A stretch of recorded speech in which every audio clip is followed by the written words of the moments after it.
Hello chemistry student, today we're going to be talking about 6.2, how to classify elements. Once again, classification means to put something into a category, like you probably learned in biology, classification of animal, plant, and fungi, and so on.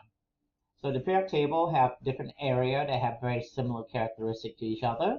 So here family 1 is known as the alkali family. I often remember that because the I is Roman numeral for 1. Slightly higher in number of valence or outer electron is the alkaline earth metal, family number 2. This whole metal right here is called a transition metal. Quick review from 6.1 again. And then this area that's kind of called the staircase or the diagonal area in the orangish area right here called a metalloid. They have characteristic of both metal and non-metal, so that's why they're also called semiconductor or semi-metal. The last family here is all gases. They're called noble gases. They are inert. That means they don't want to react at all. And then the family right before that is the most reactive non-metal family called the halogen.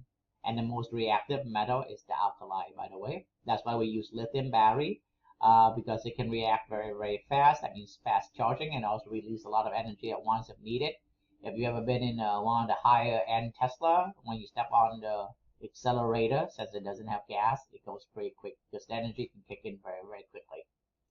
So once again, the valence electron is the electron on the outermost energy level. If you're in if you're in period 1, hydrogen and helium, you only have one ring, and the first ring can only hold 2, so they only can have one valence electron or 2. That's the exception. The rest of them, the outermost ring will often be the S and the P. S has 2, and P has 6. Excuse me. So the maximum number of valence electron in any atom in period 2 all the way up to period 7 is 8. So you often will hear that atom want a full outer ring, and it's often called the octet rule because that applies to most of them. Remember, the exception is hydrogen and helium. They only need 2. So the rule is they want to have a full ring. It's just that first ring is 2, and then the rest of the ring, a full ring, is 8. So how many valence electron is in an atom of calcium, which is right here? Calcium is in family number 2. So if you look at the Roman numeral, it is 2A. It would have 2 valence electron, or the group number which is 2. How many valence electron is in sulfur? Sulfur is over here in group 16 or family representative family 7A. 6A. Okay, so it would have 6 because if you take 16 minus 10, it'll be 6, or just the fact that it's 6A, either way is 6. So sulfur would have 6 valence electron. Now you don't remember how to draw a valence electron. You start out with the first 2 dots together, and then you go 1, 1, 1, 1 until you circle around to have 8. So if you don't remember that, please review that a little bit from your own notes. If not, you can ask me during the sync meet on Monday or Tuesday. Once again, the periodic table have multiple family.